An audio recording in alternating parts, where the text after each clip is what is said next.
Teman-teman pasti pernah mengalami mati lampu ya. Nah, di kala mati lampu itu apa hal pertama yang kita cari, teman-teman? Kebanyakan dari kita pasti mencari entah itu lilin, entah itu emergency lamp, entah itu senter, atau apapun yang paling dekat dengan kita. Ya misalnya flashlight di HP kita. Untuk apa kita mencari hal-hal tersebut, teman-teman? Untuk mencari terang. Karena di dalam kegelapan kita menjadi takut, kita menjadi bingung, kita menjadi susah untuk melakukan banyak hal, bahkan kita tidak bisa melihat dengan maksimal. Sedangkan sebaliknya teman-teman, ketika kita menemukan terang, kita bisa melihat benda-benda di sekitar kita dengan lebih jelas. Dan kita bisa melakukan banyak hal. Dan seketika juga rasa takut kita pasti akan hilang. Dari mati lampu itu, kita bisa tahu dan sadar bahwa di dalam kehidupan kita pun teman-teman, kita butuh yang namanya terang itu. Nah, di dalam Alkitab sendiri, zaman itu terang sering digambarkan dengan pelita, teman-teman. Pelita banyak kali muncul di dalam perjanjian lama maupun di dalam perjanjian baru, yang biasanya dipakai penulis untuk menggambarkan dua hal, yaitu Yesus Kristus dan juga menggambarkan firman Tuhan, teman-teman. Yesus Kristus bahkan pernah berkata dalam Injil Yohanes, "Akulah terang dunia." Ia menyatakan bahwa dirinya adalah terang yang turun ke dalam dunia untuk menerangi dunia yang gelap karena dosa ini.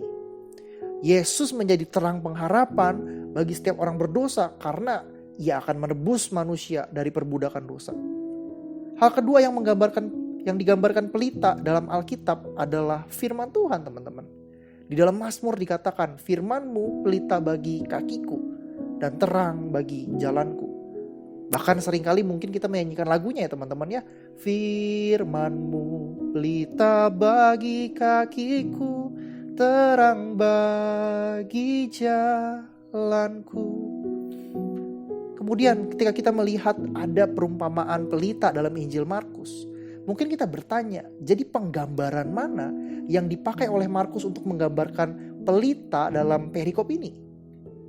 Nah teman-teman, kalau kita melihat perumpamaan sebelumnya, Tuhan menggunakan perumpamaan tentang seorang penabur yang sedang menabur benih untuk menggambarkan benih yang ditabur itu adalah firman Tuhan, teman-teman. Maka dari itu di dalam perumpamaan ini pun Tuhan tetap menggambarkan hal yang sama. Karena Tuhan sedang menekankan firman Tuhan itu sendiri, teman-teman. Jadi pelita yang ada di perumpamaan ini merupakan firman Tuhan. Dan melalui perumpamaan ini, Tuhan menghendaki agar kita bersikap benar terhadap firman Tuhan yang dipercayakan kepada kita. Lalu apa yang perlu kita lakukan untuk bersikap benar terhadap firman Tuhan? Yang pertama teman-teman, kita perlu menghidupi firman Tuhan itu.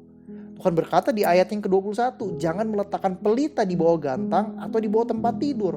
Maksud Tuhan di sini adalah jangan pelita itu diletakkan di bawah gantang atau di bawah tempat tidur sehingga pelita itu tidak dapat menerangi orang yang meletakkan pelita itu. Percuma teman-teman, kalau pelita itu tidak berfungsi untuk menerangi yang membawa pelita itu. Kita sudah membahas sama-sama bahwa pelita yang Tuhan maksud di sini adalah firman Tuhan. Jadi Tuhan mau bilang sama kita, teman-teman, jangan sampai firman Tuhan yang kita miliki saat ini dalam bentuk Alkitab hanya kita letakkan di lemari, hanya menjadi pajangan saja, melainkan hidupi firman Tuhan itu. Biarkan firman Tuhan itu menerangi hidup kita, setiap orang yang percaya, dan biarkan firman Tuhan itu kita hidupi dalam kehidupan kita sehari-hari. Pelita ini teman-teman, kebenaran firman Tuhan ini merupakan kekayaan rohani yang sebenarnya Tuhan percayakan kepada setiap kita. Dan jikalau kita menghidupinya, maka kita akan memiliki kekayaan hidup di dalam Tuhan. Jangan sampai kita menjadi orang Kristen yang tahu bahwa kita memiliki kekayaan rohani di dalam kebenaran firman Tuhan, namun hidup kita seperti orang yang miskin rohani. Hidup kita tidak menghidupi kebenaran firman Tuhan itu. Sikap yang benar kedua terhadap pelita firman Tuhan itu adalah mempelajarinya, teman-teman. Mempelajarinya bukan hanya waktu kita butuh saja, melainkan mempelajarinya terus-menerus seumur hidup kita. Di ayat 22 dikatakan tidak ada sesuatu yang tersembunyi yang tidak akan dinyatakan dan tidak ada sesuatu yang rahasia yang tidak akan tersingkap. Artinya teman-teman, kebenaran firman Tuhan itu akan disingkapkan. Pusatnya berbicara tentang Yesus yang adalah Mesias yang dijanjikan dan karya keselamatannya. Itu pun akan disingkapkan secara penuh bagi setiap kita orang percaya.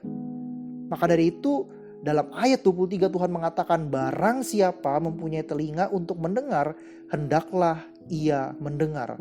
Tuhan mengungkapkan sebuah ungkapan yang menunjukkan betapa seriusnya seharusnya teman-teman dan saya perlu memberi perhatian untuk mempelajari firman Tuhan, teman-teman. Kita perlu mempelajari, bahkan menyelidiki firman Tuhan, bukan hanya membacanya sekedar lalu, agar kita memiliki pemahaman yang lebih tepat di dalam kebenaran firman Tuhan. Agar kita tidak mudah diombang-ambingkan oleh ajaran-ajaran palsu yang semakin banyak dan semakin bervariasi di zaman ini. Saya pun sampai hari ini masih berjuang untuk terus mempelajari firman Tuhan. Mari teman-teman, kita sama-sama berjuang mempelajari firman Tuhan melalui saat teduh kita sehari-hari. Luangkan waktu lebih banyak untuk menyelidiki firman Tuhan lebih jauh. Jatuh bangun pasti teman-teman, tapi marilah kita minta Roh Kudus untuk terus menguatkan kita. Dan sikap yang benar ketiga terhadap pelita, terhadap firman Tuhan yang Tuhan percayakan kepada setiap kita. Bukan hanya menghidupinya teman-teman, bukan hanya mempelajarinya terus-menerus seumur hidup kita, melainkan juga kita perlu membagikannya. Di ayat 25 dikatakan, karena siapa yang mempunyai kepadanya akan diberi. Tetapi siapa yang tidak mempunyai, apapun juga yang ada padanya akan diambil daripadanya. Maksudnya apa nih teman-teman? Mungkin sebagian kita bingung ketika melihat ayat ini. Maksudnya adalah begini teman-teman. Bagi teman-teman dan saya yang mempelajari firman Tuhan dan membagikannya kepada orang lain apa yang telah kita pelajari itu, maka kita akan terus diberi. Kita tidak akan kehabisan teman-teman.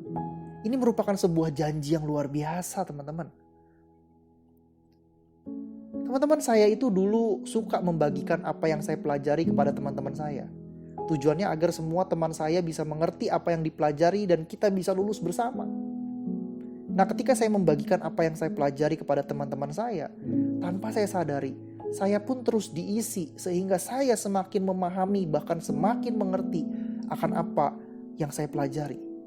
Teman-teman, saya percaya bahwa tatkala teman-teman bukan hanya mempelajari firman, bukan hanya menghidupi firman, tetapi juga membagikan firman itu kepada orang lain, kita akan disuplai terus oleh Tuhan sehingga kita tidak akan kekeringan teman-teman. Begitu juga yang saya alami ketika saya diharuskan untuk terus membagikan firman Tuhan dalam pelayanan saya di gereja. Saya tidak pernah kekurangan teman-teman. Semakin banyak saya membagikan firman Tuhan, semakin Tuhan suplai saya, bahkan Tuhan tambahkan terus kepada saya teman-teman. Teman-teman, di tengah dunia yang gelap ini, Tuhan rindu kita membagikan kebenaran firman Tuhan. Membagikan pelita itu agar pelita kebenaran Injil itu dapat menerangi semakin banyak orang yang hidup di dalam kegelapan dan membutuhkan terang itu. Biarlah kita menjadi pembawa-pembawa pelita dalam kehidupan kita. Biarlah kita menghidupi firman, mempelajari firman, dan membagikan firman itu kepada orang lain dengan terus bersandar kepada pertolongan Tuhan. Amin.